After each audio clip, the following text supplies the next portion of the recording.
say to those that are committing market abuse, spreading false rumours about a quoted company with the intent to profit from the event? Well, I've never spread false rumours, and in fact I don't generally agree with spreading rumours. But where I hear that something has gone wrong with a company, I'm quite happy to pass on my reckoning to others that I hear that this may be so. But I don't try and deceive people as to what's going on. That's ridiculous. People who go around deceiving other people simply develop a reputation for deceiving people. And that is ruinous to one's long-term reputation. And of course, in my case, ruinous to one's short-term and long-term equanimity. We're told that the Institute of Chartered Accountants at one point raised concerns about you giving unauthorised advice. Do you still practice your profession? Well, let me just put one thing in perspective. The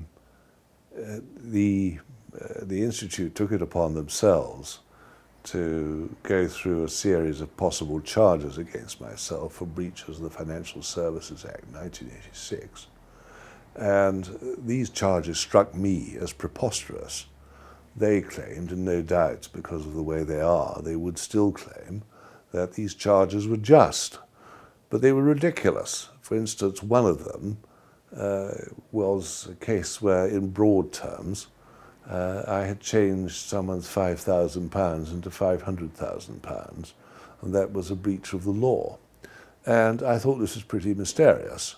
But I realize that when dealing with people who are as mad as that, there's no point in arguing. You just must withdraw and let them get on with it. Otherwise, you will just go mad yourself.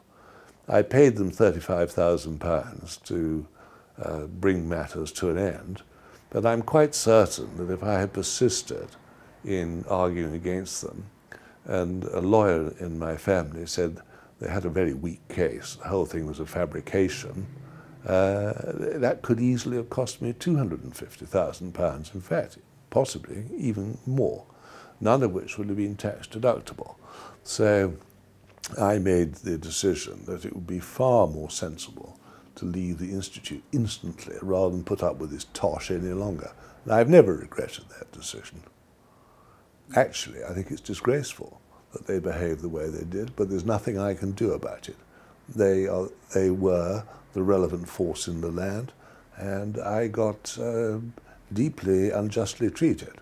But the position in economics was I either paid them £35,000 or comfortably upwards of £250,000, win, lose or draw. And I don't think that's a contest. You just pay them the £35,000 so they can go on holiday and congratulate themselves on their misbehaviour. However, looking back on it, one of the things that interested me was that since I knew this was the result towards which I was heading, I wrote to the clients of the office, there were then I think about 80, something like that, and warned them that this change in my status was on the way and that they might like to withdraw their affairs and do so in good time.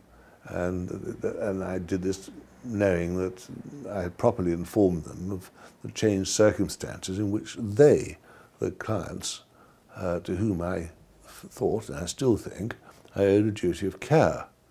To my great pleasure, only one man withdrew.